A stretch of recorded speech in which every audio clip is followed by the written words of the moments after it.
ఇలారా ఈ ఉదయవేళ మనము మరణమును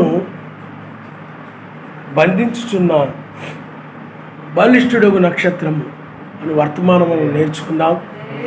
ఆ పత్రికలో కొంతవరకే రాయడం జరుగుతుంది, కానీ వర్తమానం ద్వారా మనం ఎక్కువగా నేర్చుకోగలుగుతాం. చూడండి, మరణమును బంధించుచున్న బలిష్ఠుడగు నక్షత్రం. ఇలారా మనమున్నటువంటి కాలం ఏమిటంటే మరణము బంధించబడే కాలంలో మనమున్నాం. అందువలన మనము ఈ వర్తమానం మనం నేర్చుకోవాల్సి ఉంది.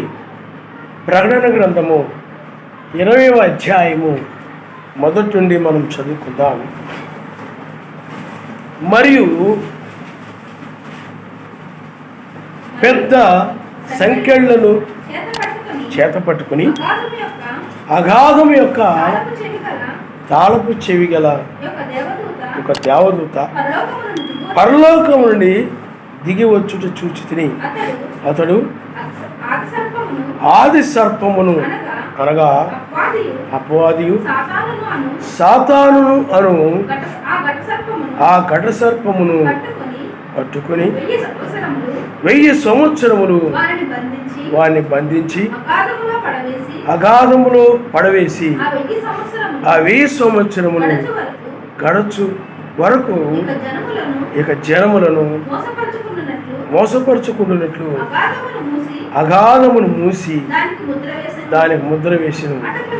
అటు పిమ్మట వాడు కొంచెం కాలము విడిచిపెట్టబడిను. ఆయన నామమున హల్లెలూయా, హల్లెలూయా. ప్రియులారా, బైబిల్లో సాతానుడికి మరణమని, అపవాదిని, దయ్యమని, దురాత్మని రకరకాల పేర్లు ఉన్నాయి. లోకమన్నా కూడా అపవాదే. రకరకాల పేర్లతో వాడు పిడవబడుతూ ఉన్నాడు. అయితే ఈ యొక్క మరణం అనేటువంటిది ఆదాము లేకపోతే సాతాను యొక్క రాజ్యము. ఆదాము అవ్వలు ఆయన మాటకు లోబడకుండా వాళ్ళు ఆయన మాటని నిర్లక్ష్యము చేసి ఆ చెడ్డ ఫలమును భుజించినందువలన ఈ భూమి మీదకి మరణం అనేటువంటిది, లోకం అనేటువంటిది, ఈ దయ్యాలు అన్నీ కూడా భూమి మీదకి వచ్చేసాయి, వాడికి సంబంధించినవి. ఎందుకంటే ఆ పరలోకములో సర్వశక్తిమంతుని మీద తిరుగుబాటు చేసినప్పుడు వాడే కాకుండా వాడితో పాటు కొన్ని దూతలు కూడా తిరుగుబాటు చేశాయి. ఆ దయ్యములు, ఆ దూతలు, ఆ దయ్యములు అవి ఏదోనులో ఉన్నాయి.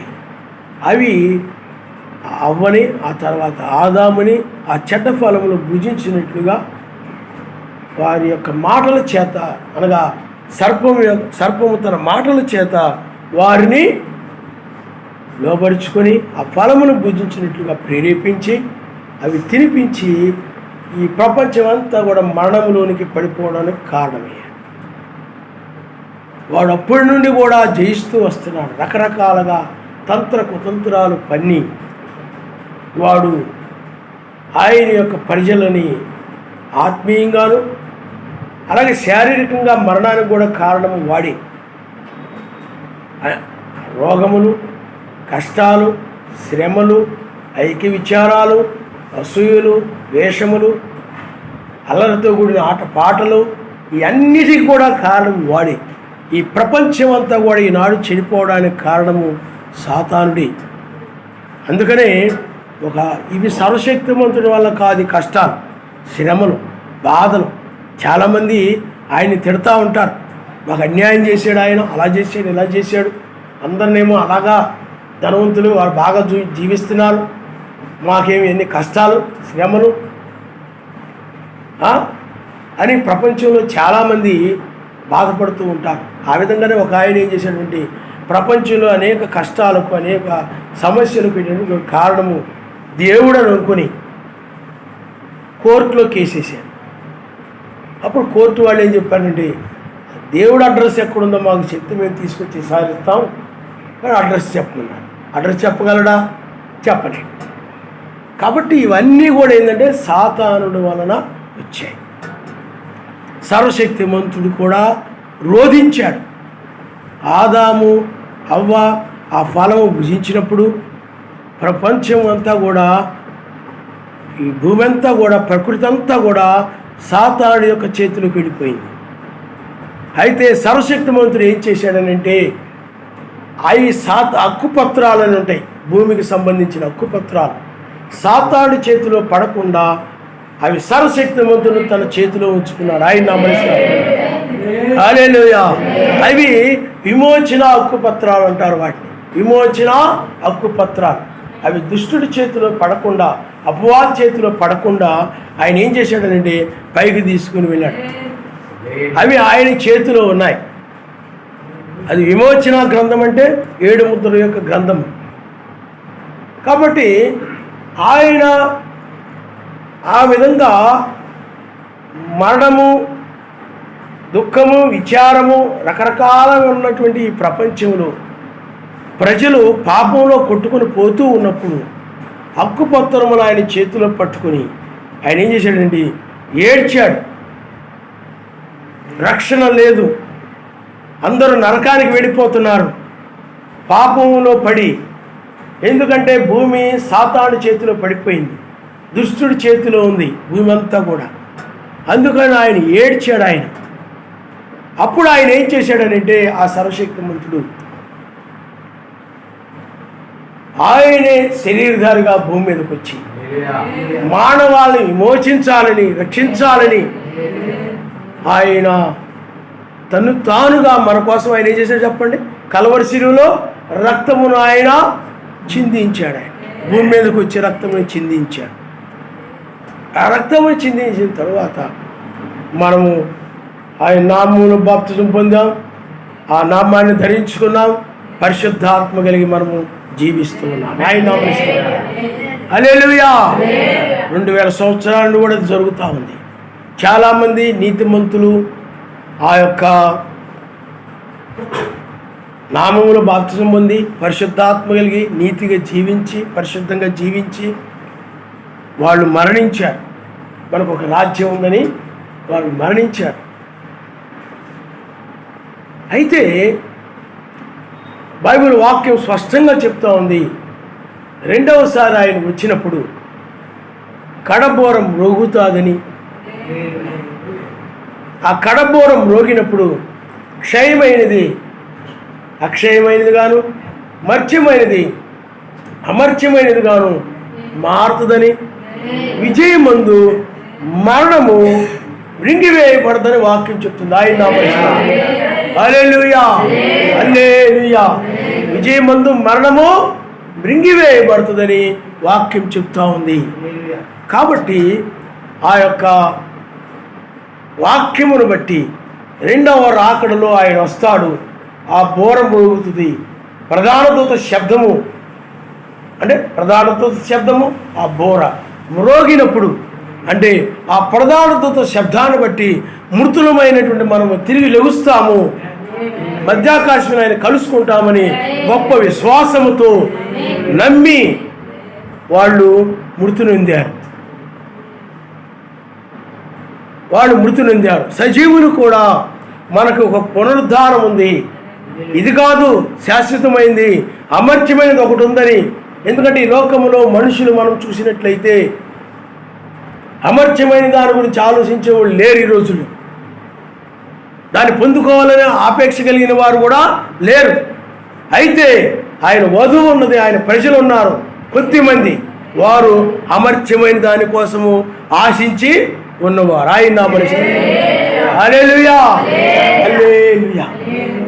వారు కూడా ఎప్పుడు వస్తాడా, ఎప్పుడు తీసుకొని వెళ్తాడా, ఎప్పుడు వస్తారా, ఎప్పుడు తీసుకొని వెళ్తాడా అని కనిపెట్టుకొని ఉన్నవారు. ఏం చేస్తున్నారు చెప్పండి? కనిపెట్టుకొని ఉన్నారని బైబిల్ చెప్తా ఉంది. అయితే ఎప్పుడో తెలియదు, అందువల్ల వాళ్ళకి తెలియదు. 7వ సంఘకాలంలో జాన్సన్ గారికి తెలియదు, బ్రెన్నాం గారికి తెలియదు. వాళ్ళు కూడా కనిపెట్టుకుని ఉన్నారు. ఆ సమయంలోనే రాకడ జరగచ్చేమో, ఎత్తబాటు జరుగుతుందేమో అని కూడా వాళ్ళు చాలా భయపడుతూ ప్రతి దినము కూడా ఈరోజే మనం ఎత్తబడతామేమో, ఈరోజే మనం కొనుక్కోబడతామేమో అన్నంతగా వాళ్ళు చాలా భయం కలిగి ప్రతిరోజు కూడా చాలా జాగ్రత్తగా జీవిస్తూ ప్రతిరోజు కూడా సర్వశక్తిమంతుని దగ్గరగా సర్వశక్తిమంతునితో వాళ్ళు జీవించారు. ఆయన నామములో కనిపెట్టుకొని ఉన్నారు. ఎందుకనంటే మరణము లేని దాన్ని పొందుకోవాలని, మరణము లేనిటువంటి రాజ్యాన్ని పొందుకోవాలని, మరణం లేని ఒక దేశాన్ని పొందుకోవాలని, మరణం లేని ఒక శరీరాన్ని పొందుకోవాలని వాళ్ళందరూ కూడా ఆశతో ఎదురు చూశారు. వాళ్ళు కూడా మృతి నొందారు. మనం ఈ చివరి కాలంలో ఉన్నాం. ఆయన నామములో హల్లెలూయా. అందుకని ఈ చివరి కాలంలో కూడా ఆయన కొరకు కనిపెట్టుకొని వధువు ఉంది. మృతులు కూడా ఉన్నారు, కనిపెట్టుకొని ఉన్నారు. దేనికోసం కనిపెట్టుకున్నారు చెప్పండి? ఆ యొక్క దేనికోసము? ఆ స్వరము కోసం, ఆ శబ్దము కోసం. పిల్లలు ఎలాగైతే సాయంత్రము ఎప్పుడెప్పుడు బెల్లు కొడతారా ఇంటికి పరిగెత్తవచ్చు అనుకుంటారు. అప్పటి వరకు అక్కడ ఉండిపోయారు. ఉదయం వచ్చారు, సాయంత్రం దాక్కుంటారు. ఎప్పుడు బెల్లు కొడతారా, ఎప్పుడు వెళ్ళిపోదాం. ఆ యొక్క బెల్లు శబ్దం వినపడింది అనుకోండి, ఆ పక్కోళ్ళు కూడా పట్టించుకోరు, ఆ మాస్టర్ని పట్టించుకోడు, ఎవరిని పట్టించుకోడు. ఆ పలకెత్తుకొని బ్యాగ్ ఎత్తుకొని బర్రమని పరిగెడతా ఉంటారు. ఒకరికొకరు సంబంధంలో పరుగు. మీకు అర్థమవుతుందండి? ఆ బెల్లు మోగగానే వెళ్ళిపోతారు. ఇంకంతే, ఎటోడు నడుచుకుంటూ వెళ్ళిపోతారు. ముందు మాత్రం బెల్లు మోగగానే ఉత్సాహం అనమాట, ఆనందం అనమాట. ఏదో వాళ్ళకి గొప్ప విడుదల వచ్చేసినట్టు, ఆ సొంత ఇంటికి పోతున్నామని, తల్లిదండ్రుల దగ్గరికి వెళ్ళిపోతున్నామని ఆ యొక్క శబ్దాన్ని బట్టి ఉల్లాసం వచ్చేద్దన్నమాట. వాళ్ళకి ఆనందం వచ్చేస్తారు. ఆనందంలో ఏం చేస్తారు చెప్పండి? ఆ బడి దాటి బయటికి వెళ్ళిపోయి ఇంటికి వెళ్ళిపోతారు, పరిగెత్తుకుంటూ వెళ్ళిపోతారు. ఇప్పుడు కూడా ఆ బెల్లు కోసమే, ఎప్పుడు ఇంటికి వెళ్ళిపోతావా, ఎప్పుడు బెల్లు కొడతారా, ఆ బెల్లు కొట్టు ఆయన ఎటు తిరుగుతున్నాడా, బెల్లు కొట్టు ఆయన అటు ఇటు వెళ్తుంటే ఎప్పుడు కొడతాడు, అటు వెళ్ళిపోతున్నాడు, ఇంటికి బెల్లు కొట్టు అనుకుంటారు వీళ్ళే. ఆ బెల్లు కొట్టి ఆయన వైపే చూస్తూ ఉంటారు, తిరుగుతూ ఉంటారు. ఆ బెల్లు వైపు చూస్తూ ఉంటారు, తొంగి చూస్తూ ఉంటారు, కనిపెట్టుకొని ఉంటారు. ఆ టైం వాళ్ళకి తెలుసు, ఇంటికి వెళ్ళే టైము అయిందని. మనకు కూడా అలాగే మృతులకు కూడా ఈ యొక్క టైము, పునరుద్ధారణ టైము, ఆ సమయము, ఆ కాలము, అప్పుడు వాళ్ళు కూడా మృతులు ఆ యొక్క దూతలు కూడా ఎప్పుడు వస్తారా అందరూ కూడా. ఇది ఆ యొక్క లౌదీయ సంఘ కాలం అనేది ఆ బెల్ కొరకు కనిపెట్టే సమయం అది. ఆయన హల్లెలూయా, హల్లెలూయా. ఇప్పుడు బెల్లు మోగుతా ఉంది. ఈ తెల్లవారుజామున బెల్లు మోగుతా ఉంది.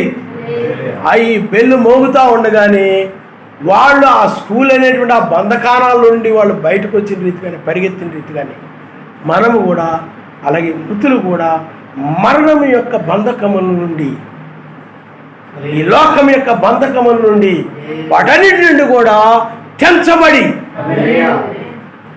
పైకి కొనిపోబడతారు. ఆయన నామములో. అందుకనే ఇది గొప్ప ఆనందాన్ని ఇచ్చే సమయం అని కనిపెట్టే వారికి, ఎప్పుడు బెల్లు మోగుతుందా, ఎప్పుడు ఎక్కినమని పిలుస్తాడా అని ఆ బోరధ్వని కోసం, ప్రధాన దూత శబ్దం కోసం కనిపెట్టుకొని ఉన్న వారికి మాత్రము ఇది మంచి బెల్లు మోగుతూ ఉంటే మంచి ఆనందాన్ని ఇస్తుందన్నమాట. అందుకని ఈ సమయంలో వాళ్ళు ఎలాగైతే బయటకు వచ్చేస్తారో నువ్వు కూడా అలాగ మరణం నుండి, లోకం నుండి బయటకు వస్తారు. ఆ పిల్లలు మరలా మరుసటి రోజు బయటికి వెళ్తారు, కానీ నువ్వు మరలా ఇక్కడికి రావు, మరలా ఆ బంధకాల్లోకి రావు, ఈ బంధకాల్లోకి రావు, ఈ మరణం బంధకాల్లోకి రావు. కాబట్టి మరణం యొక్క బంధకముల నుండి ఆయన విమోచించేటువంటి, విడిపించేటువంటి ఆ బోర ధ్వని, ఆ ప్రధానత శబ్దం యొక్క సమయము, ఆ కాలము ఈనాడు మనము కలిగి ఉన్నాం. ఆయన నామములో. హల్లెలూయా. అందుకనే ప్రపంచమంతా కాలంలో ఉంది, లౌదీయ సంఘ కాలంలో ఉంది. మనం పరలోక సంబంధమైన కాలంలో ఉన్నాం, ఈ లోక సంబంధమైన కాలంలో కాదు. శరీరం ఈ లోక సంబంధమైన కాలంలో ఉండొచ్చు, పడుకుంటాం, తెల్లారి నిద్ర లేగుస్తుంటాం. కానీ ఆత్మ సంబంధంగా మనము పరలోక సంబంధమైన ఆయన యొక్క దినములు, ఆయన యొక్క జాముల్లో మనమున్నాం. ఆయన కాలంలో ఉన్నాం. ఇది పరలోక సంబంధమైన ఆయన నిర్ణయించిన కాలాలు ఇది. అందుకని ఆయన నిర్ణయించిన ప్రకారమే జరుగుతూ ఉంటుంది ప్రతిదీ కూడా. కాబట్టి ఇప్పుడు ఆయన ఆ బెల్లు కొట్టినప్పుడు ఎలాగైతే వాళ్ళు విడుదల పొందుతారో, ఇప్పుడు కూడా మరణం నుండి విడిపించుట కొరకై ఆయన 1995లో బలిష్ఠుడకు దూతగా ఆయన రంగం మీదకి వచ్చాడు. ఆయన హల్లెలూయా. ఎందుకంటే 93లో ఇదిగో త్వరగా వచ్చునని తూర్పున కనపడి ఆయన చెప్పాడు కాబట్టి, 1995లో ఉరుముతూ మేఘములు ఆయన వచ్చాడు కాబట్టి, వస్తానని చెప్పిన వాడే మేఘములు వచ్చాడు కాబట్టి, ఆ వచ్చిన ఆయనే వేకువ నక్షత్రం, వేకువ దూత. అందుకనే ఆయన ఎందుకు వచ్చాడనంటే, ఇప్పుడు ఆయన ఈ యొక్క సమయంలో మరణము నుండి మనల్ని విడిపించుట కొరకై, మరణం నుండి మనల్ని దాటించుట కొరకై, మరణము లేని దానిలోనికి తీసుకుని వెళ్ళడం కోసమై ఆయన రంగం మీదకి వచ్చాడు. ఆయన హల్లెలూయా, హల్లెలూయా. అందువలనే ఆయన ఇప్పుడు ఈ తెల్లవారుజామున ఆయన ఏం చేస్తున్నాడంటే, మరణమును బంధించేవాడుగా ఆయన ఉన్నాడు. ఆయన మరణమును బంధించేవాడుగా ఉన్నాడు ఆయన. ఎందుకంటే ఆ మరణం అనేది నువ్వు నమ్మి బాప్తిజం పొంది ఆ మృతులని, ఆ సజీవులని ఆ మరణము వెంబడిస్తూ ఉంది. ఆ మరణించి అనగా మృతులు మరణించి అనగా నిద్రిస్తూ ఉన్నారు వాళ్ళు. ఇక ఈ ప్రపంచం మొత్తాన్ని కూడా మరణం అనేటువంటి బంధకాల నుండి, ఆ మరణం అనేటువంటి దాని నుండి విడిపించుట కొరకై ఆయన రెండవసారి ఆయన హక్కుపత్రములతో ఆయన వచ్చాడు. హల్లెలూయా. ఆ హక్కుపత్రాలు ఈ లోక సంబంధమైన వాడికి సంబంధించిన హక్కుపత్రాలు కాదు, పట్టాలు కాదు. అవి రాబో 1000 ఏళ్ల పాలనకు సంబంధించినటువంటి హక్కుపత్రాలు. ఆయన నూతన ఏదోలకు సంబంధించినటువంటి హక్కుపత్రాలు తీసుకుని వచ్చాడు ఆయన. ఆ హక్కుపత్రములతో ఆయన వచ్చి ఇప్పుడు ఆయన మరణమును నిన్ను వెంబడించనివ్వకుండా ఇక ఆయన అడ్డగించువాడుగా, లేకపోతే మరణాన్ని ఆయన బంధించేవాడుగా, సాతానుని బంధించేవాడుగా, లోకమును బంధించేవాడుగా, అవి నిన్ను వెంబడించనివ్వకుండా బంధించేవాడుగా ఆయన ఉన్నాడు. ఆయన హల్లెలూయా. నిర్గమాకాండము 14వ అధ్యాయములు మనం సాయంకాలము అర్ధరాత్రి అది 12 అధ్యాయంలో మనం చూస్తూ ఉంటాం. కానీ 14వ అధ్యాయంలో అక్కడ సాయంకాలం కాదు కానీ అక్కడ వేకువజామునది. అయితే సాయంకాలము అర్ధరాత్రి వాళ్ళు ఐగుప్తు నుండి బయటకు వచ్చారు. సాయంకాలం పస్కా బలి, ఆ తర్వాత అర్ధరాత్రి వాళ్ళు బయటకు వచ్చేసారు. అలాగే 7వ దూత వర్తమానం మనం చూస్తే అది సాయంకాలపు వర్తమానం. అంతేకాకుండా అర్ధరాత్రి కేక కూడా, రెండు కూడా సాయంకాలము అర్ధరాత్రి, అవి 7వ దూత వర్తమానానికి సంబంధించినవి. అందుకని 7వ దూత వర్తమానము సాయంకాలపు వర్తమానం, అదే అర్ధరాత్రి కేక. అలాగే నిర్గమాకాండము 14వ అధ్యాయంలో కూడా, నిర్గమాకాండము 14వ అధ్యాయంలో కూడా, నిర్గమాకాండము 14వ అధ్యాయంలో కూడా చూడండి ఒకసారి. నిర్గమాకాండం 14వ అధ్యాయము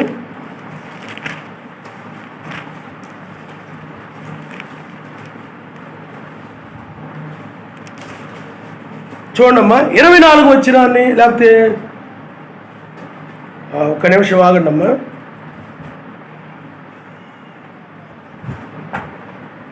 ఆ 19 వచ్చిన నుండి మీరు ఒకసారి చదవండి అమ్మా. అప్పుడు ఇశ్రాయేలు ఎదుట సమూహమునకు ముందుగా నడిచిన ఆ ఎలోహిం దూత వారి వెనుకకు పోయి వారిని వెంబడించెను. ఆ మేఘస్తంభము వారి ఎదుటి నుండి పోయి వారి వెనుక నిలిచెను. అది ఐగుప్తీయుల సేనకు ఇశ్రాయేలు సేనకు నడుమ ప్రవేశించెను. చూడండి, ఇక్కడ ఆ ఎలోహిం దూత అది ఐగుప్తీయుల సేనకును ఇశ్రాయేలు సేనకును నడుమ ప్రవేశించెను. అంటే ఇజ్రాయేలుకు ముందుగా నడిచిన ఆ దూత, అంటే ముందు ఇజ్రాయేల్ వస్తున్నారు, వెనకేమో ఐగుప్తీయులు వస్తున్నారు. ఆ తర్వాత ఇజ్రాయేల్కి ముందు ఆ దూత నడుస్తూ ఉన్నారు.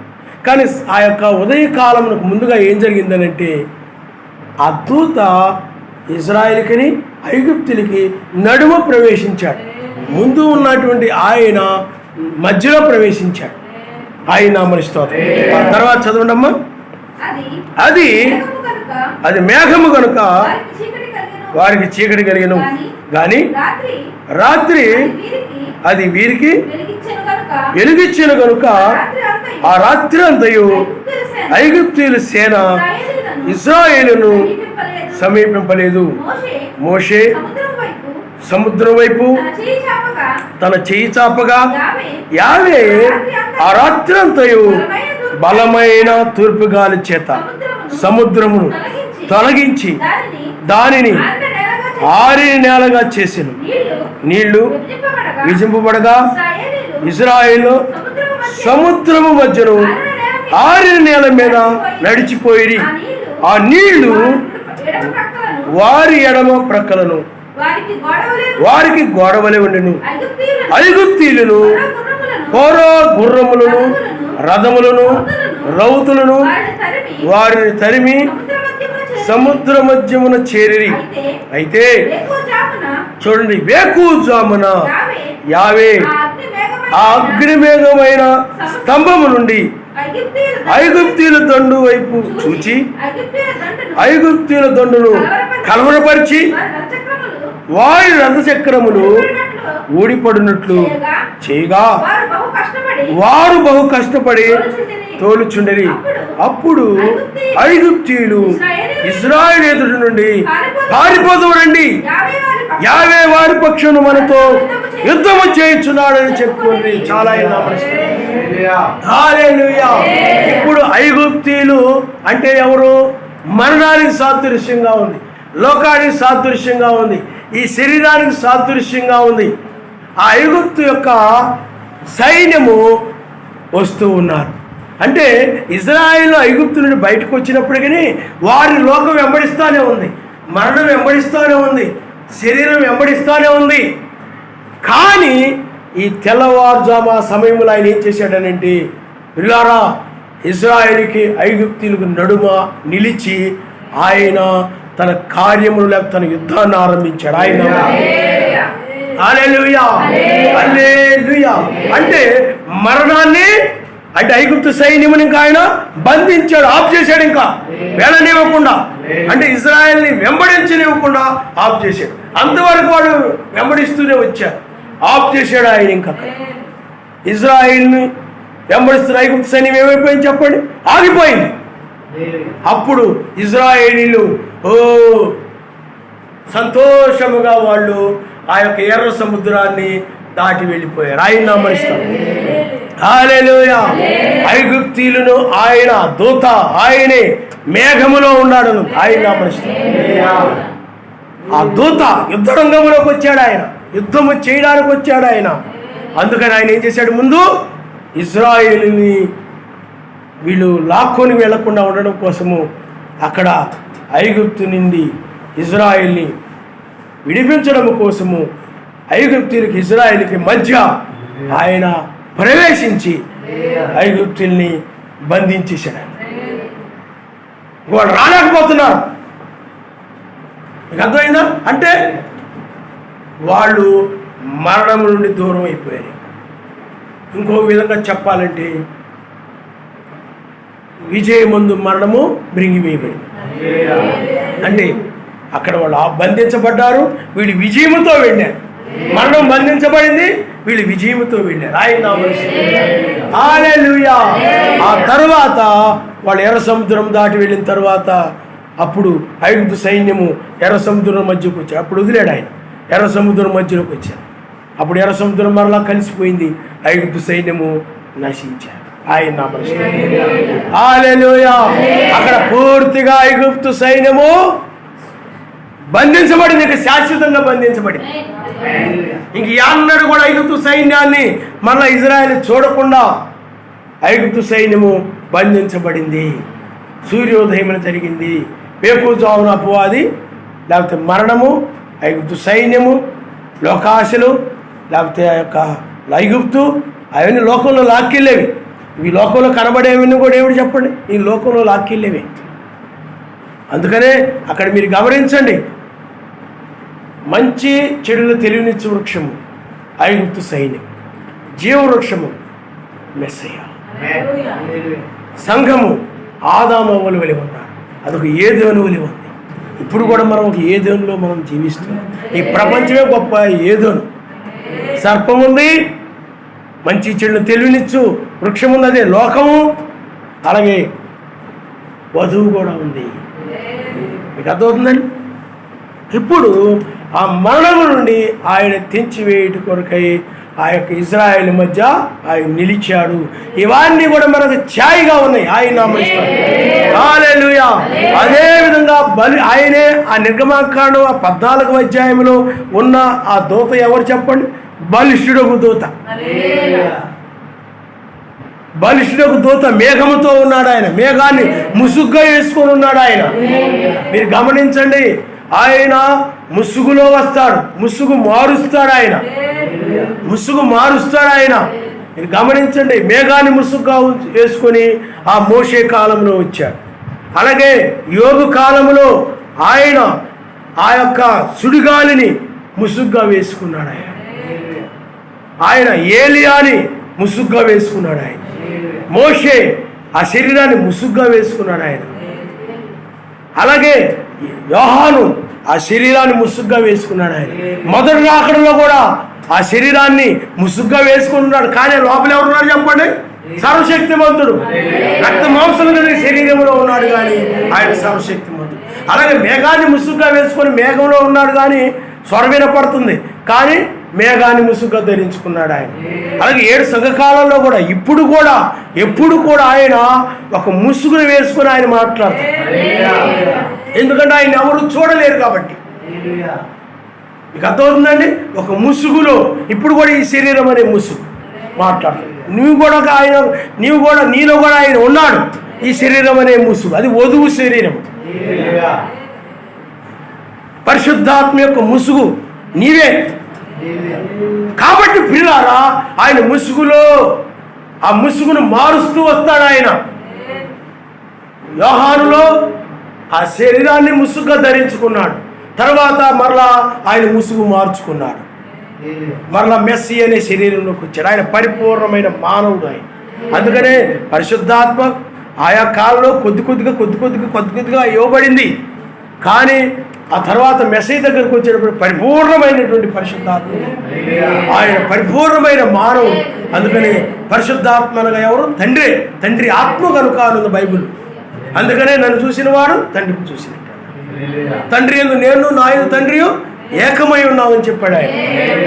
ఇప్పుడు నీవు కూడా అలాగే ఉన్నావు. తండ్రి యందు నువ్వు, నీ యందు తండ్రి ఏకమై ఉన్నారు. మనం పరిశుద్ధాత్మ యందు నీవు, అలాగే ఆ శరీరము ఏకము ఒకటి. పరిశుద్ధాత్మ వేరు, నువ్వు వేరు కాదు. అలాగైతే ఆయన బిడ్డలే కాదు. పరిశుద్ధాత్మ లేనివాడు ఆయన వాడు కాదు అని వాక్యం చెప్తా ఉంది. కాబట్టి పిల్లరా, ఆయన అక్కడ మేఘాన్ని ముసుగుగా ధరించుకున్నాడు. ఆయన ముసుగులో ఉండి ఆ కార్యాన్ని జరిగించాడు. ఆయన అదేవిధంగా రెండవసారి ఆయన ప్రకటన గ్రంథము 10వ అధ్యాయము మొదటి నుండి మీరు ఒకసారి చదవండమ్మా. బలిష్ఠుడైన వేరొక దూత పరలోకమును దిగువచ్చుడు చూచి తిని, ఆయన చూడండి మేఘము ధరించుకొని ఉండెను. ఆయన శిరస్సు మీద మేఘధనస్సు ఉండెను. ఆయన ముఖము సూర్యబింబం వలెను, ఆయన పాదములు అగ్ని స్తంభముల వలెను ఉండెను. ఆయన చేతిలో విప్పబడిన చిన్న పుస్తకం ఉండెను. ఆయన తన కుడి పాదము సముద్రం మీదను ఎడమ పాదము భూమి మీదను మోపి సింహము గర్జించినట్లు గొప్ప శబ్దముతో ఆర్భటించును. ఆయన ఆర్భటించినప్పుడు 7 ఉరుములు వాటి వాటి శబ్దములు పలికెను. ఆయన నామనిస్తాడు. హల్లెలూయా. కాబట్టి ఇప్పుడు ఈ యొక్క బలిష్ఠకు దూత, వేకు దూత అనగా అర్థం ఏమిటి? నక్షత్రం. దూత అనగా నక్షత్రం. చూడండి, ప్రకటన గ్రంథము 1వ అధ్యాయము 20 వచనాన్ని ఒకసారి మీరు చదవండి అమ్మా. వీటి వెంట కలగబో వాటిని అనగా నా కుడి చేతిలో నీవు చూచిన 7 నక్షత్రములను గూర్చిన మర్మమును, ఆ 7 సువర్ణ దీపస్తంభముల సంగతియు రాయము. ఆ 7 నక్షత్రములు 7 సంఘములకు దూతలు, ఆ 7 దీపస్తంభములు 7 సంఘములు. కాబట్టి ఇక్కడ 7 నక్షత్రాలంటే 7 దూతలని అర్థం. నక్షత్రములు అనగా దూతలని అర్థం. ఇక్కడ కూడా దూత అనగా అర్థం ఏమిటి చెప్పండి? నక్షత్రం. కాబట్టి వేకు దూత అంటే ఏమిటి అర్థము? నక్షత్రం అని అర్థం. అలాగే బలిష్ఠకు దూత అంటే నక్షత్రము. కాబట్టి వేకు నక్షత్రం అంటే వేకు దూత అని అర్థం. నక్షత్రం అనేది అర్థం ఏంటి చెప్పండి? దూత. కాబట్టి ఇప్పుడు బలిష్ఠకు దూత అంటే బలిష్ఠకు నక్షత్రము. అందుకనే వేకు జామున నిర్గమాకాండ 14వ అధ్యాయంలో దూత ఆ మేఘములో ఉన్నాడు. అంటే దూత అనగా ఎవరున్నారు? నక్షత్రము ఉంది. ఏ నక్షత్రం ఆ మేఘములో ఉంది? వేకు నక్షత్రము. వేకుజామున నక్షత్రమే ఇది వేకుజామని తెలియజేస్తాయి. ఎందుకంటే ఇప్పుడైతే గడియారాలు వచ్చాయి, ఇప్పుడైతే మనకి సెల్ ఫోన్లు వచ్చాయి, వాటిలో మనం గడియారం ఆ టైం ఎంత అయిందో మనం చూసుకుంటున్నాం. ఆ రోజుల్లో ఏంటంటే నక్షత్రాలను బట్టి ఇది వేకుజాము, ఇది సాయంకాలము, ఇది అర్ధరాత్రి, ఆ నక్షత్రాలను బట్టి తెలుసుకునేవారు. ఆ తూర్పు నక్షత్రం కనపడినప్పుడు ఇది వేకుజాము, ఇది నిద్ర మేలుకొని వేళ, ఇది తెల్లవారుజాము. ఆ నక్షత్రాన్ని బట్టి తెలుసుకొని ఆ నక్షత్రాన్ని చూసి నిద్ర మేలుకునేవాడు, లెగిచేవాడు. అందరూ కూడా నిద్ర లేచేవాడు, మీరు చుక్కపొడిచిందిరా అని లేచేవాడు. అక్కడి నుండి తెల్లారడం ఆరంభమైంది. అంటే చీకటి పోయి వెలుగు వస్తుంది అన్నమాట. చీకటి పోయి వెలుగు వచ్చేస్తుంది. అంటే దాని అర్థం ఏమిటి? చీకటి అంటే ఈ లోకానికి సాదృశ్యం, వెలుగు ఆయన రాజ్యానికి సాదృశ్యం. ఆయన హల్లెలూయా, హల్లెలూయా. కాబట్టి ఇప్పుడు కూడా మనము ఈ బలిష్ఠపు దూతల గురించి మనం చూస్తే, ఈ బలిష్ఠపు దూత ఎవరంటే ఆయనే వేకు నక్షత్రము. వేకు నక్షత్రము ఆయనే. ఎందుకంటే 7 నక్షత్రాల తర్వాత వేకు నక్షత్రము మనకు వాగ్దానం చేయబడింది. మనకి 2వ పేతురు రాసిన పత్రిక 1వ అధ్యాయం 16-19 చూస్తే అక్కడ తెల్లవారి వేకు చుక్క మీ హృదయాల్లో ఉదయించే వరకు, తెల్లవారి వేకు చుక్క. అందుకని బ్రహ్నాం గారు కూడా ఆ యొక్క 7 సంఘకాలాల్లో వేకు చుక్క గురించి వివరించారు. ఆయన ప్రధాన నక్షత్రముకు యాషువ, ఆయన రాజ్యం యొక్క సంగతులను ఆయన బయలుపరుస్తాడు. ఇప్పుడు అది జరుగుతుంది. అప్పుడు అంటే పగల గురించి బయలుపరుస్తాడు, పగల గురించి బోధిస్తాడు, రాబోయే పగల గురించి, పగలు రాబోతుందని. అందుచేత లోకంలో సువార్త ప్రకటించే వర్తమానికులు ఇంకా ఆయన వాడుకోడు అని చెప్పాడు. లోకానికి సువార్త ప్రకటించే వర్తమానికులు ఇంకా వాడుకోడు. అందుకనే అయ్యగారు వాళ్ళందరూ కూడా ఆయన తీసుకున్నాడు. ఇంకా ఇప్పుడు రాజ్యం యొక్క సంగతులను ఆయన తన ప్రజలతో, తన బిడ్డలతో ఆయన పంచుకుంటాడని చెప్పి ఇక వర్తమానికులు అవసరం ఉండదు. అంటే ఏ వర్తమానికులు? లోకంలో సువార్త ప్రకటించే వర్తమానికులు అవసరం ఉండదు. కాబట్టి బలిష్ఠకు దూత అంటే ఎవరు? మెస్సయ్యే. ఆయనే ఇప్పుడు స్వయముగా తన వధువుతో మాట్లాడుతున్నారు. హల్లెలూయా. అందుకనే మీరు మన బ్రదర్ మాట్లాడుతున్నాడు అనుకోకండి, ఆయన మాట్లాడుతున్నారు. ఈ మాట ఎవరు చెప్పండి? ఆయనది. ఆత్మ ఎవరు చెప్పండి? ఆయనది. ఏలియాలో ఉన్న ఆత్మ ఆయనదే. కానీ అది ఆ యొక్క పాత నిబంధనలో ఉన్న ఏలియా యొక్క పరిచర్యకి సంబంధించిన ఆత్మ. అందుకని ఏలియా పరిచర్యలకు బ్రహ్నాం గారి పరిచర్య, జాన్సన్ గారి పరిచర్య కూడా ఇది. ఇప్పుడు ఈ ఆత్మే ఎలాంటి ఆత్మ? మొదటి దాకా సంబంధించిన ఆత్మ కాదు. ఆత్మ కార్యం మారింది. అందుకనే మొదటి దాకా ఆయన గొర్రె పిల్లగా ఉన్నాడు. ఇప్పుడు వచ్చేటప్పటికి గొర్రె పిల్లగా కాదు పరిశుద్ధాత్మ. ఇప్పుడు ఆయన గొర్రె పిల్లగా కాకుండా సింహం వలె ఉన్నాడు. ఆయన వాని క్రియలు చొప్పున ప్రతిఫలం ఇచ్చేటువంటి వాడుగా ఉన్నాడు. ఆయన నామమున స్తోత్రం. అందుకని పరిచర్య మారినప్పుడు ఆత్మ కూడా మార్పు చెంది వ్యక్తులను కూడా మారుస్తాడు ఆయన.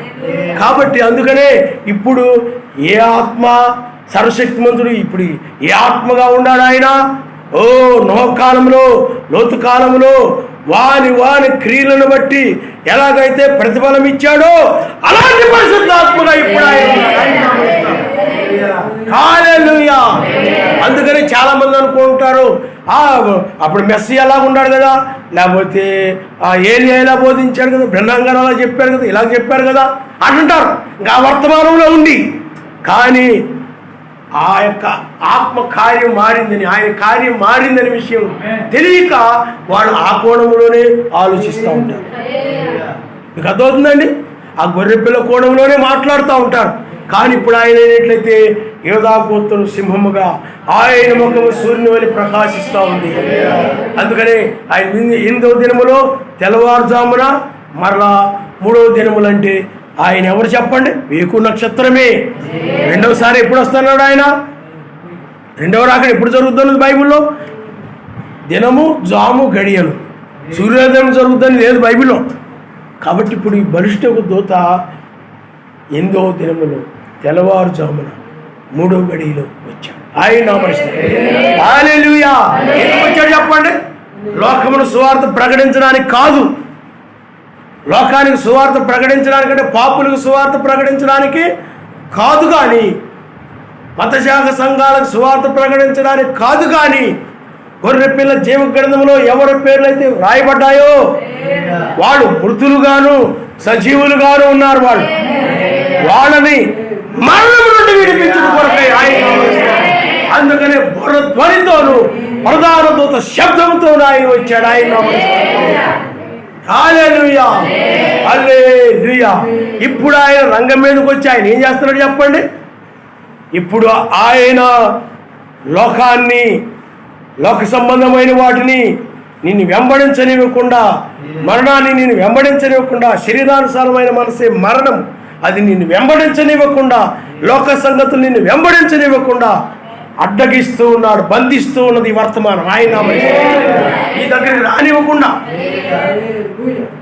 నీ దగ్గర రానివ్వకుండా, లోకాన్ని నీ దగ్గర రానివ్వకుండా, లోకాశలు నీ దగ్గర రానివ్వకుండా ఈ వాక్యం ఏం చేస్తుంది చెప్పండి?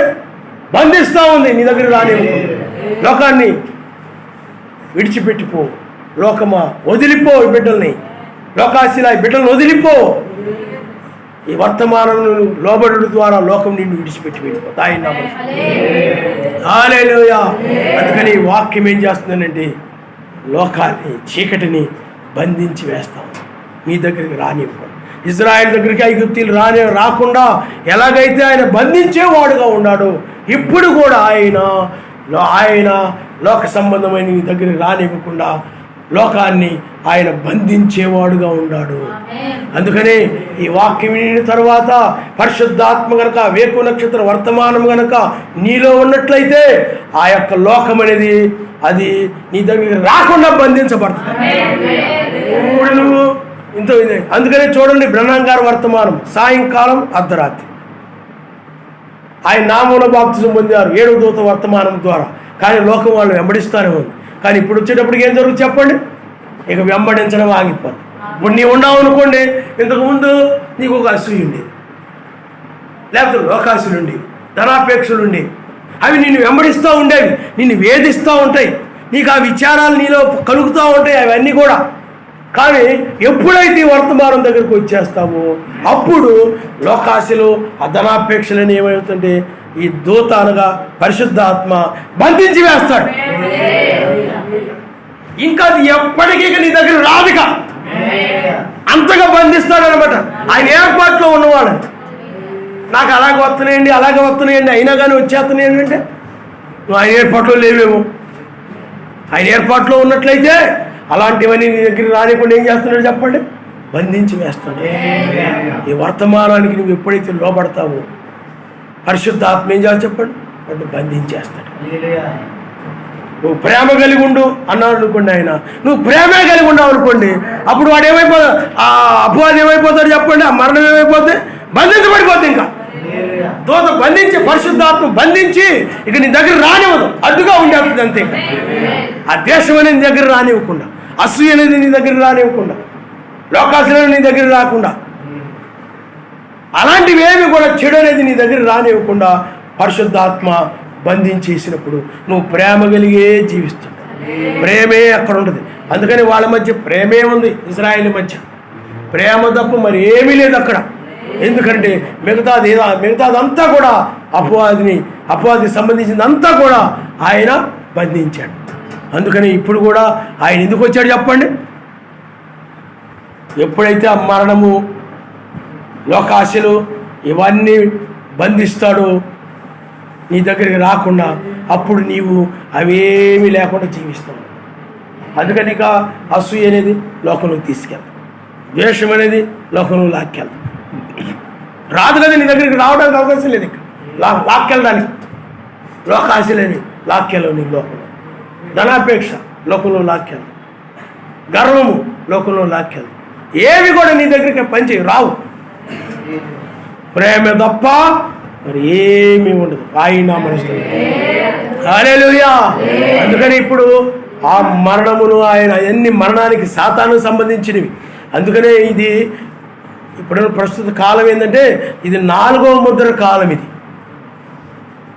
మొదటి ముద్ర, 2వ ముద్ర, 3వ ముద్ర, 4వ ముద్ర. ప్రకటన గ్రంథము ఒకసారి మనం చూద్దాం. ప్రకటన గ్రంథము 6వ అధ్యాయము 7వ వచనం నుండి మనం చూద్దాం. ఆయన 4వ ముద్రను విప్పినప్పుడు రమ్ము అని 4వ జీవి చెప్పుడు వింటిని. అప్పుడు నేను చూడగా ఇదిగో పాండుర వర్ణము గల ఒక గుర్రము కనబడెను. దాని మీద కూర్చున్న వాని పేరు మృత్యువు, పాతాళ లోకము వాని వెంబడించును. ఖడ్గములను, కరువులను, మరణముల వలను, భూమిలో నుండి క్రూర మృగముల వలను, భూనివాసులను చంపుటకు భూమి యొక్క 4వ భాగం పైన అధికారము వానికి ఇయ్యబడిను. పిల్లారా, మనము బైబిల్లో తెల్లని గుర్రము, ఎర్ర గుర్రము, నల్లని గుర్రము అవి 3 ఉన్నాయి. అవి మొట్టమొదటి సంఘకాలంలో పనిచేస్తూ వచ్చాయి అనమాట.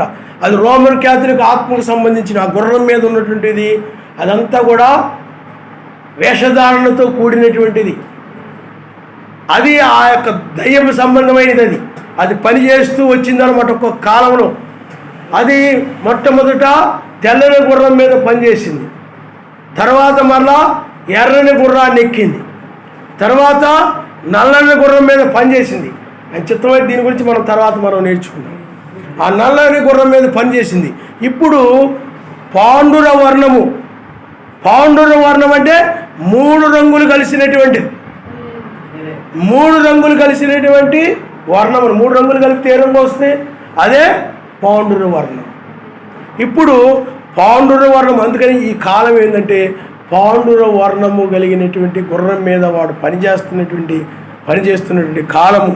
అందుకనే చూడండి, ఆ గుర్రం పైన ఉన్నవాడు చూడండి, గుర్రము కనబడిను, దాని మీద కూర్చున్నవు అని పేరు మృత్యువు, మరణము. అందుకని ఇప్పుడు మనం ఎక్కడున్నామనంటే ఇది 4వ ముద్ర కాలం. ఈ 4వ ముద్ర కాలంలో ఆయన వచ్చాడు రాకడ. ఎందుకంటే 5, 6 ముద్రలు అనేవి ఇజ్రాయెల్కి సంబంధించినవి, మనకు సంబంధించినవి కాదు. అందుకనే 4వ ముద్ర దగ్గరే అంటే 1, 2, 3, 4 ముద్రలు, 7వ ముద్ర మనకు సంబంధించి. కాబట్టి ఈ 4వ ముద్ర మనకు చివరిది కాబట్టి ఈ 4వ ముద్ర యొక్క కాలంలోని 2వ రాకడ జరుగుతుందన్నమాట. ఆయన ఆ మృత్యు అంటే ఎవరు? మృగము. మృత్యు అన్న సాతాను సంబంధమైనది, పోపు, ఇవన్నీ కూడా మత సంబంధమైనది, అది లోక సంబంధమైనది. అది కాబట్టి ఇప్పుడు ఈ 4వ ముద్ర కాలంలో ఏం జరుగుతుంది అంటే ఆయన వధువుని మృత్యువు నుండి, మరణము నుండి విమోచించేవాడుగా ఉన్నాడు. ఆయన ఇప్పుడు ఆయన మృత్యువును బంధిస్తూ ఉన్నాడు, మరణమును బంధిస్తూ ఉన్నాడు, సాతాన్ని బంధిస్తూ ఉన్నాడు. ఇప్పుడు వాడు బంధించబడేటువంటి కాలం ఇది. నీవు విమోచించబడే కాలం. ఎందుకు వాడిని బంధిస్తున్నాడంటే వాడు నిన్ను లోకంలోనికి మరి ఎన్నడూ లాక్కొని వెళ్లకుండా, వాడు మరి ఎన్నడూ కూడా లోకంలో లాక్కొని వెళ్లకుండా, వాడిని నిన్ను లోకంలో లాక్కొని వెళ్లకుండా వాడు ఇప్పుడు వాడిని ఆయన ఏం చేస్తున్నాడు? బంధిస్తున్నాడు. ఎందుకంటే ఇది తీర్పు సమయం, ఇది జడ్జిమెంట్ సమయం. ఇది ఇంకా నీతిమంతులు రక్షించడము, ఆ మృత్యు అనబడినటువంటి వాడిని నాశనం చేయడం ఆయన చేసే కార్యం ఇప్పుడు ఇది. అందుకని ఆయన ఏం చేస్తున్నాడంటే ముందుగా మరణాన్ని బంధిస్తూ ఉన్నాడు. కాబట్టి ఇప్పుడు మరణము బంధించబడే సమయం ఇది. అందుకనే నీవు విజయమందు మరణం విరిగివేయబడే సమయం ఇది. అందుకని ఈ సమయంలో ఏం జరుగుతుంది? మరణము బంధించబడతా ఉంది. ఎప్పుడైతే మరణం, చూడండి, మెస్సయ్య ఉన్నాడు. ఆయన 8వ దినములో తెల్లవారుజాములో, అలాగే 3వ దినములో ఆయన తిరిగి లేచాడు. అప్పుడు ఏం జరిగింది? మరణము బంధించబడింది, ఆయన తిరిగి లేచాడు. ఆయన హల్లెలూయా. ఇప్పుడు కూడా ఏం జరుగుతుంది చెప్పండి? ఇప్పటి వరకు వెంబడిస్తున్నట్టు అనేక మందిని చంపినటువంటి ఆ మరణం అనేటువంటిది ఇప్పుడు ఏం జరుగుతుందనంటే బంధించబడతా ఉంది. ఎప్పుడైతే మరణం బంధించబడుతుందో అప్పుడు ఏమో జరుగుతుంది చెప్పండి? మరణం బంధించబడితే ఏం కలుగుతుంది? అమర్త్యత. ఆయన హల్లెలూయా, హల్లెలూయా. అమర్త్యులముగా అమర్త్యతను మనం ధరించుకుంటాం. అందుకనే వాళ్ళు చూడండి, మరణము లేని వారుగా వెళ్ళిపోయారు. మరణం ఆగిపోయింది, మరణాన్ని నుండి తప్పించుకొని వెళ్ళిపోయారు. వాళ్ళు మరణానికి దొరకకుండా వెళ్ళారు. అలాగే నీవు కూడా ఈ చివరి కాలంలో, ఈ చివరి సమయంలో ఆయన ఆ యొక్క ఏదోనులో ఆదాము అవ్వల వల్ల వచ్చినటువంటి ఆ మరణాన్ని ఆయన బంధించేసి, ఇప్పుడు ఆ సాతాను బంధించేసి ఇప్పుడు విమోచిస్తూ ఉన్నాడు ఆయన. ఇప్పుడు నువ్వేం జరుగుతుందంటే మరణము లేని వ్యక్తిగా ఉంటున్నావు. ఆయన హల్లెలూయా, హల్లెలూయా. మరణము లేని వ్యక్తిగా నీవు మారుతావు. అదే నీతి, సమాధానము, పరిశుద్ధాత్మీయమైన ఆనందం. అందుకనే ఎక్కడైతే అపవాది బంధించబడతాడో, మరణం బంధించబడుతుందో, నీ జీవితంలో కనుక అపవాది బంధించబడ్డాడు అనుకోండి, అప్పుడు నీవు నీతి, సమాధానము, పరిశుద్ధాత్మీయమైన ఆనందం కలిగి జీవిస్తావు. అపవాది కనుక బంధించబడలేదు అనుకోండి, లోక సంబంధమైన ఆ స్పిరిట్లు నీళ్ళు పనిచేస్తూనే ఉంటాయి. అసూయ పనిచేస్తూ ఉంటాయి, లోక సంబంధం ఆశలు పనిచేస్తూ ఉంటాయి, అన్నీ పనిచేస్తూ ఉంటాయి. నీళ్ళు లోకంలో ఉన్నాయని కూడా పనిచేస్తూ ఉంటాయి. పోవై, ఎంత వర్తమానమైనా పోవై, ఎంత వాక్యమైనా కానీ మార్పు రాదాళ్ళు, మారాళ్ళు. వాళ్ళు పోదని కారణం ఎందుకనంటే నువ్వు రక్షించబడాలంటే ఆయన మరణాన్ని బంధించాలి. ఆయన అమర్చతను పొందుకోవాలంటే నీ జీవితంలో ఆయన ఏం చేయాలి చెప్పండి? మరణాన్ని హృదయంలో ఆయన ఏం చేయాలి? మరణాన్ని లోపలికి రానివ్వకుండా, నీ హృదయంలో రానివ్వకుండా ఆయన మరణాన్ని బంధించాలి. అప్పుడు ఈ లోక సంబంధం ఏవి కూడా నీలోనికి రావు. అందుకని అవి ఏమి నీలోనికి రాకుండా పరిశుద్ధాత్మే అడ్డుగా నిలుస్తున్నాడు. ఆయన నీకు లోకానికి మధ్య అడ్డు, నీకు అసూయకి మధ్య అడ్డు, నీకు ద్వేషానికి మధ్య అడ్డు. అది నీలోకి రాకుండా, నీలో ఇంకా లోక సంబంధమైన ఆశలకి నీకు మధ్య అడ్డుగా ఉంటున్నాడు ఆయన. అవి నీలోకి రాకుండా నీలో అవి పని చేయకుండా, నేను హృదయంలోకి వచ్చేసి అవి నిన్ను బాధ పెట్టకుండా అడ్డుగా ఉంటున్నాడు అనమాట. అన్నీ కూడా ఆయన అడ్డగించేవాడుగా ఉన్నాడు. ఈ ఏ సంఘకాలంలో కూడా అడ్డగించలేదు, ఆయన వదిలేసాడు ఆయన. అందుకని తప్పించుకున్నారు, పట్టుకున్న వాళ్ళు పట్టుకొని అనేక మంది చంపేసింది. చాలామంది క్రైస్తవులు ఆత్మీయంగా చనిపోయారు చాలామంది. ఇప్పుడు ఈ చివరి టైంలో ఏం జరుగుతుందనంటే ఆయన మరణము నుండి నిన్ను తీంచి వేస్తున్నాడు. ఇంకా నీకు ఇంకా మరణము లేకుండా, అంటే ఇప్పుడు నీవు అమర్త్యతను నీవు పొందుకుంటున్నావు. ఆయన హల్లెలూయా. అంటే మర్త్యమైన శరీరము అమర్త్యమైన శరీరముగా మార్పు చెందుతుంది. అందుకని చూడండి, వాళ్ళు అక్కడ మర్త్యమైన దానిలో ఉండారు. వాళ్ళు ఇజ్రాయేల్ మొట్టమొదట అంటే ఐగుప్తు సైన్యం ఉంది. మర్త్యమైనదంటే నాశనం చేసేటువంటిది, లేకపోతే నశించేది. అందుకనే అంటే ఎప్పుడైనా వాళ్ళు నశించే పరిస్థితి అక్కడ మర్త్యమైనటువంటిది అనగా ఐగుప్తు సైన్యం ఎప్పుడైనా లోకం లాక్కొని వెళ్ళిపోవచ్చు. ఇప్పుడు ఆ మర్త్యమైన దాని నుండి నశించే ఐగుప్తు నుండి తెంచబడి వాళ్ళు నాశనం లేని దాంట్లోకి వెళ్ళిపోయారు. అర్థమైనా? కాబట్టి ఇప్పుడు కూడా నిన్ను బంధించడం ద్వారా అంటే ఈ యొక్క లోక సంబంధమైన వాటిని ఆశల్ని వీటన్నిటిని బంధించడం ద్వారా నీవు ఆత్మ యొక్క ఆయన యొక్క బంధకాల్లోకి వచ్చేస్తున్నాడు. ఆయన హల్లెలూయా. ఇప్పుడు నిన్న పరిశుద్ధాత్మ, అందుకు పౌలు గారు పరిశుద్ధాత్మ చేత నేను బంధించబడిన వాడనై అంటున్నట్లు.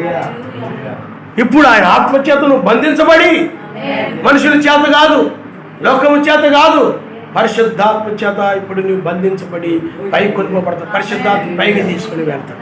అందుకని వాళ్ళు చూడండి, క్షయమయ్యే దగ్గర నుండి నాశనం లేని ప్రాంతానికి వచ్చేసారు.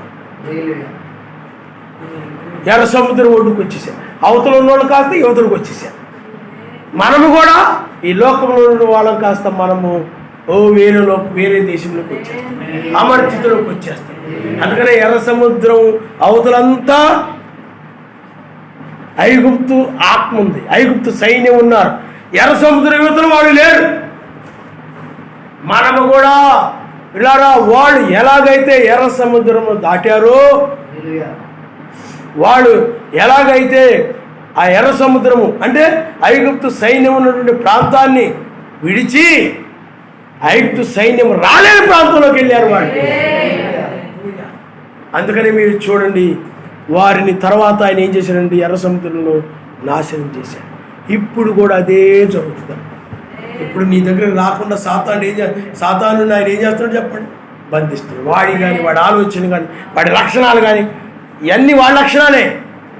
ఏ లోకాశలు, ధనాపేక్షలు, లోకంలో చంపుకోవడము, ద్వేషించుకోవడము, కలిగించుకోవడము, లేకపోతే గర్వము, అసూయలు, కోపములు, కక్షలు, పంతాలు, రాజ్యం మీద రాజ్యం లేపడము, అలాగే మా కులం గొప్పదంటే, మా మతం గొప్పదంటే. అందుకని ప్రపంచం అంతా కూడా వాడిది. వాళ్ళ లక్షణాలు ఏంటో ప్రపంచంలో మనం చూస్తూ ఉంటాం. అందువలన వాడి లక్షణాలు ఇంకా ఏవి నీలోనికి రాకుండా పూర్తిగా ఆయన ఈ వాక్యము అడ్డగించేస్తాడు అన్నమాట. లోకాన్ని అడ్డగించే వాక్యం ఇది, లోకాన్ని తెంచివేసే వాక్యం ఇది, శాశ్వతంగా అడ్డగించేస్తాను ఈ వాక్యం. వాక్యమే పరిశుద్ధాత్మ. ఇప్పుడు నీవు ఏమైపోతావు చెప్పండి, ఇప్పుడు దాని నుండి నువ్వు తెంచబడి పైకి కొనుకోబడతావు. అందువల్ల ఇప్పుడు ఆయన మరణమును బంధించేవాడుగా ఉన్నాడు, మృత్యువును బంధించేవాడుగా ఉన్నాడు. ఈ మత సంబంధం సిద్ధాంత వాటిని కూడా బంధించేవాడుగా ఉన్నాడు ఆయన. ఇక అవేవి ఎందుకు, నువ్వు రక్షించబడాలని, నువ్వు అమర్చితను ధరించుకోవాలని, నువ్వు లోకంలోకి మళ్ళీ తిరిగి వెళ్ళకూడదని. అందుకనే లోకంలోని వాళ్ళు అనగా లోకము నీ దగ్గర రాకుండా, లోకంలోకి నీకు వెళ్లకుండా అడ్డు నిలిచాడు ఆయన. ఎంత ప్రేమో చూడండి. నీ రక్షించబడాలని నేను అంటే అసూయ నీ దగ్గరికి రాకుండా, లేకపోతే లోకాశలు నీ దగ్గరికి రాకుండా, లోకాశలోకి నువ్వు వెళ్లకుండా ఈ వాక్యము ఏదోను చుట్టూ ఎలాగైతే అగ్ని ఉంటుందో అలాగే నీ చుట్టూ కూడా ఈ అగ్ని ఈ వర్తమానము నీ తలపుల్లో నీ చుట్టూ ఆ నక్షత్రం ఏకో నక్షత్రమే వర్తమానం వాక్యము నీలోనికి రానివ్వకుండా ఏమండి ఎలీషా చుట్టూ అగ్ని రథంలో నిమిత్తుగానే నీ చుట్టూ కూడా ఈ వర్తమానం ఉంది. లోకంలో ఏది కూడా రానివ్వకుండా, అలాగే నువ్వు వెళ్లకుండా అది బంధించేటువంటిదిగా ఉందన్నమాట. హల్లెలూయా. అంటే పరిశుద్ధాత్మ చేత, పరిశుద్ధాత్మ బంధకాల్లో నువ్వు లోకం బంధించబడుతుంది, నీ దగ్గర రాకుండా నువ్వు బంధించబడుతున్నావు. లోకంలోని నీలోనికి రాకుండా, లోకంలోని నీవు వెళ్ళకుండా ఆయన బంధకం వేసి ఇప్పుడు వధువుని పైకి తీసుకుని వెళ్ళిపోతాడు.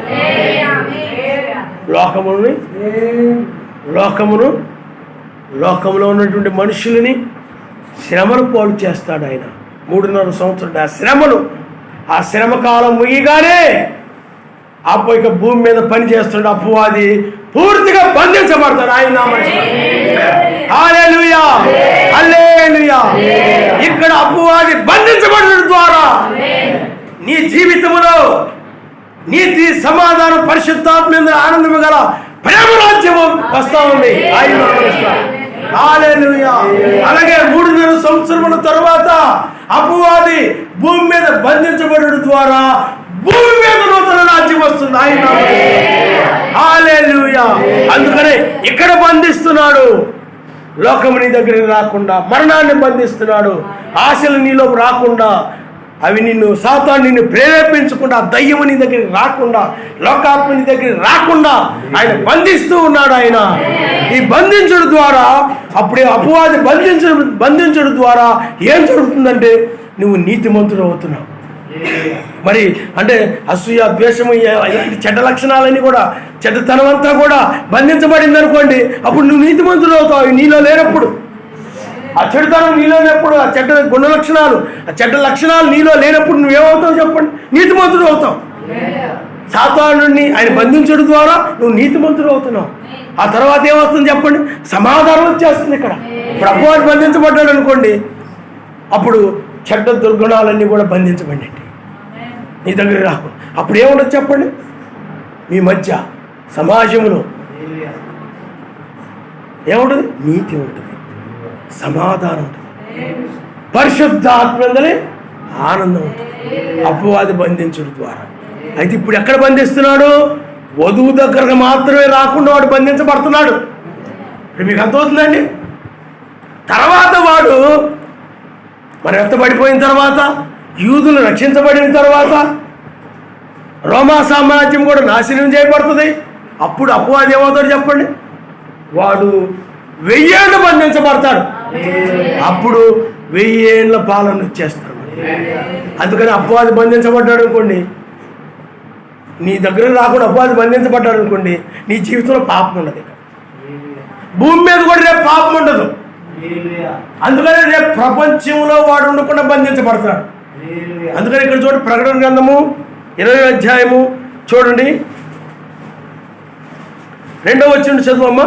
అతడు ఆది సర్పమును అనగా అపవాదియు సాతానును అను ఆ కట సర్పమును పట్టుకొని 1000 సంవత్సరాలు వాడిని బంధించి అగాధములో పడవేసి, చూడండి అగాధంలో పడవేయబడతాడు వాడు.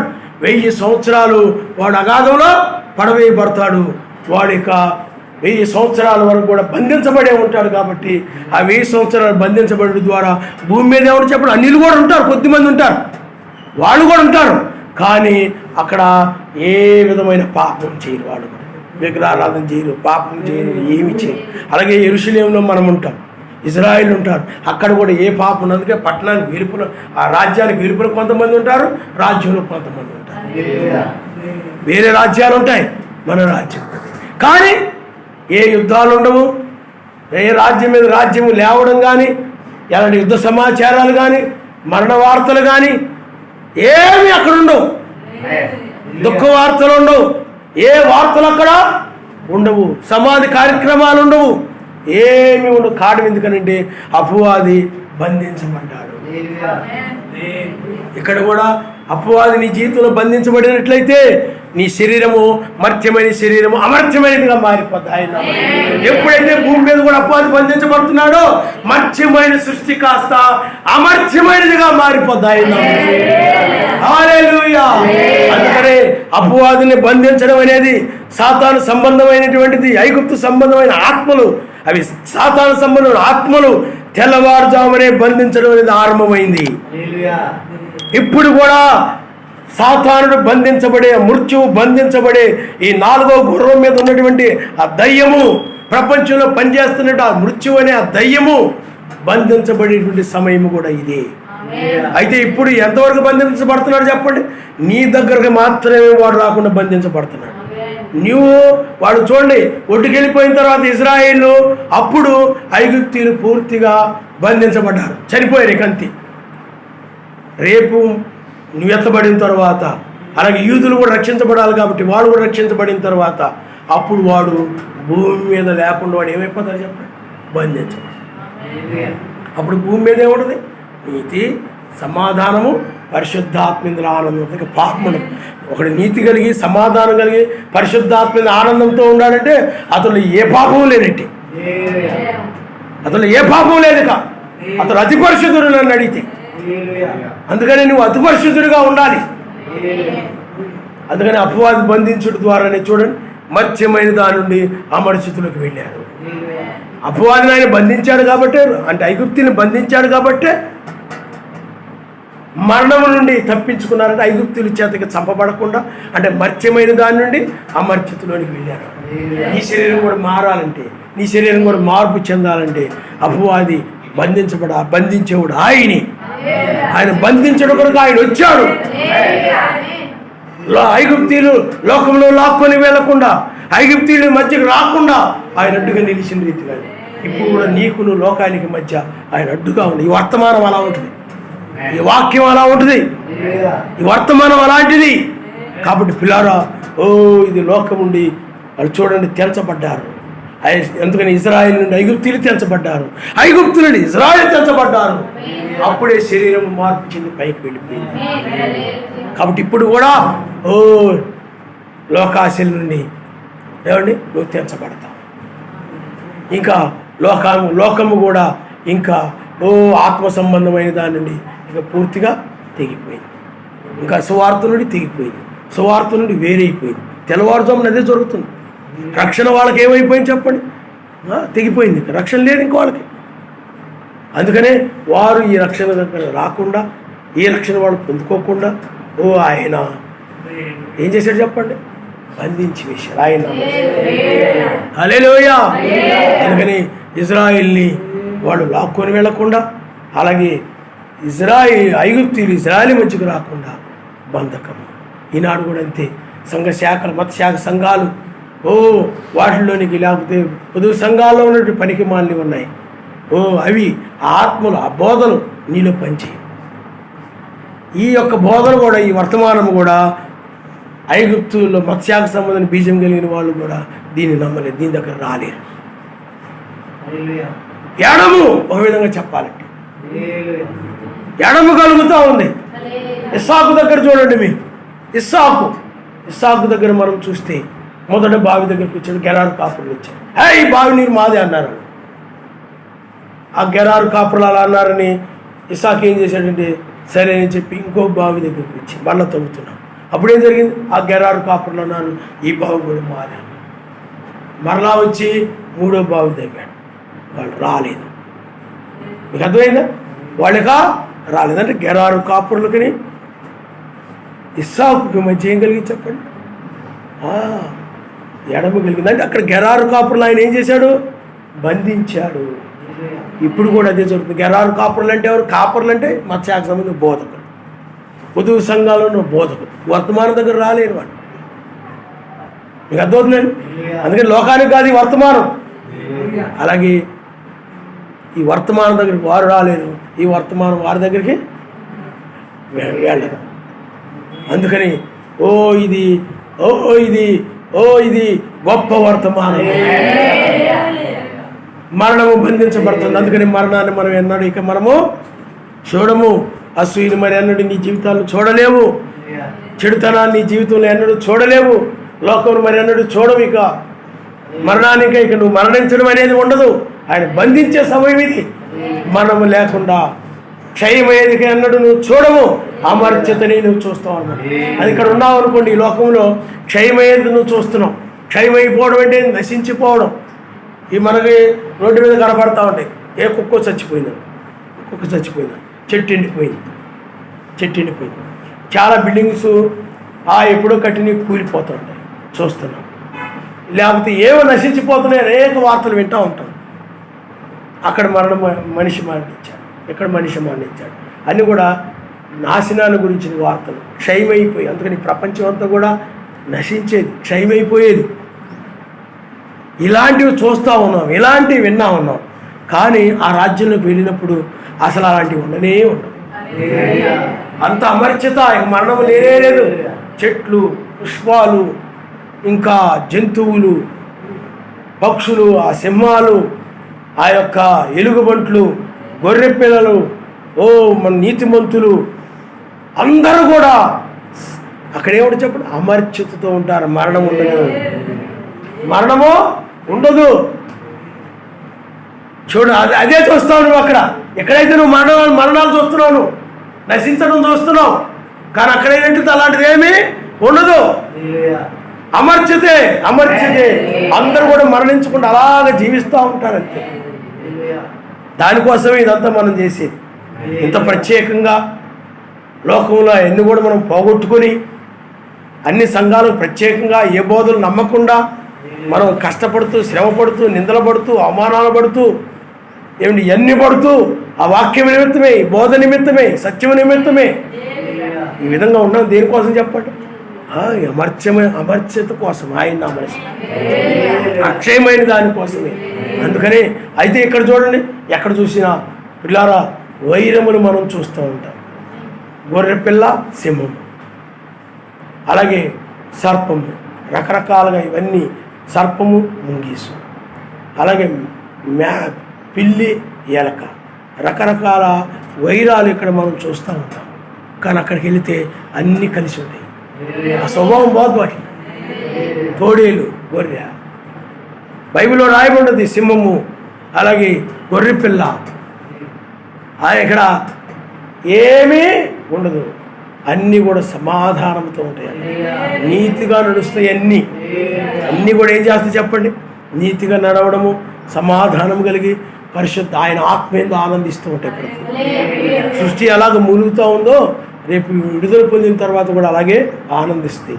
అందుకనే మీరు గమనించండి, ఇప్పుడు ఎడమ పాదమును మన దగ్గర మోపాడంటే ఇప్పుడు ఆయన బలిష్ఠకు దూతగా, వేకు చుక్కగా మనల్ని ఇప్పుడు ఆయన మన మధ్య ఉండి, మన దగ్గర ఉండి, ఆయన లోకానికి అనగా మరణానికి మనకి మధ్య నిలిచి ఉండడమే ఎడమ పాదం మన దగ్గర మోపడము. అలాగే కుడి పాదము అంటే సముద్రం మీద మోపాడంటే ఐగుప్తు సైన్యం నశించారు. అందుకని ఆ పాదాలు తీర్పును సూచిస్తూ ఉన్నాయి. అగ్ని, ఆ బంగారం, అందుకని అగ్ని నేత్రము కలిగిన వాడును, అపరంజి వంటి పాదములు కలిగిన వాడును బైబిల్. అపరంజి అంటే బంగారం, తీర్పు, ఆ దైవత్వాన్ని సూచిస్తూ ఉన్నాయి. ఆ నేత్రములు తీర్పును సూచిస్తూ ఉన్నాయి. కాబట్టి ఇప్పుడు ఆయన యొక్క వాక్యము తీర్పు తీర్చు వాక్యముగా ఉన్నది. అందుకనే ఇప్పుడు పిల్లారా,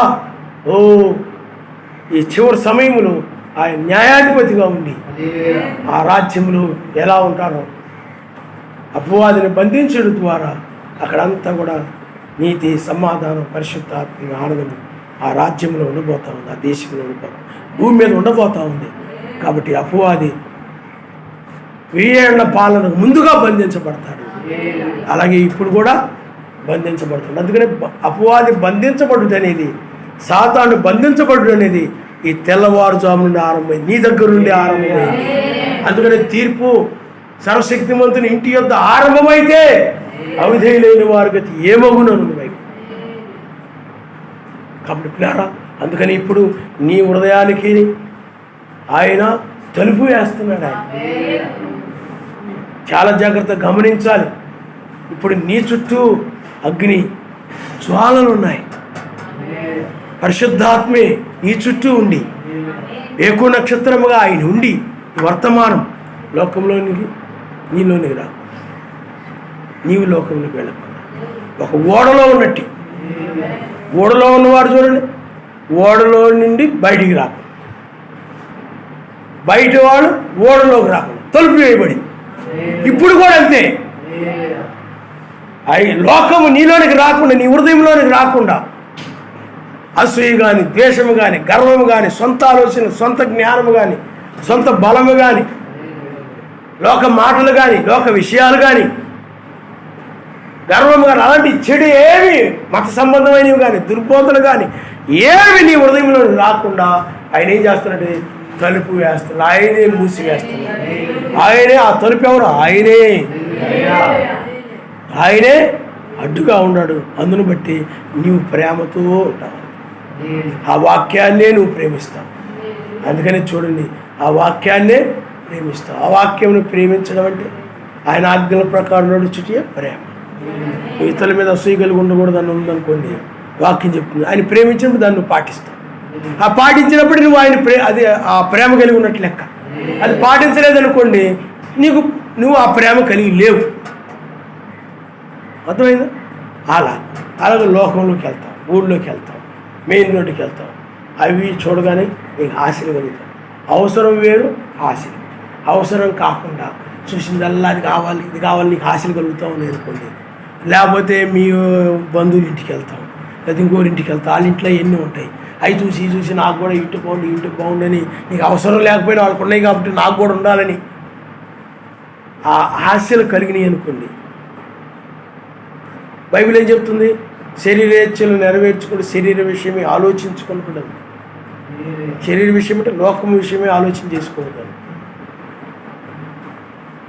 ఆపేక్ష కలిగి ఉండొద్దు అన్నది బైబిల్. విచారించకూడదు అన్నది బైబిల్. ఐక్య విచారం ఉండకూడదని బైబిల్లో.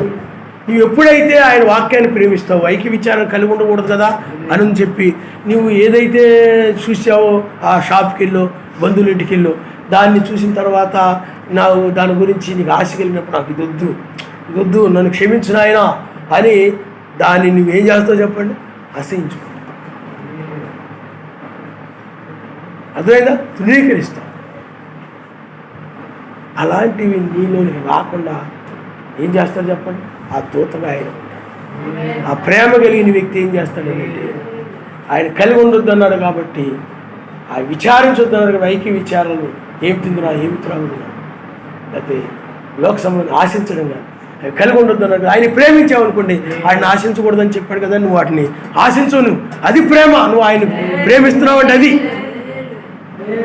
అయినా కానీ నువ్వు క్రైస్తవురాలని చెప్పుకుంటూ ఆ మెయిన్ రోడ్డుకి వెళ్ళినప్పుడు కనబడిన వాటిని ఆశిస్తా.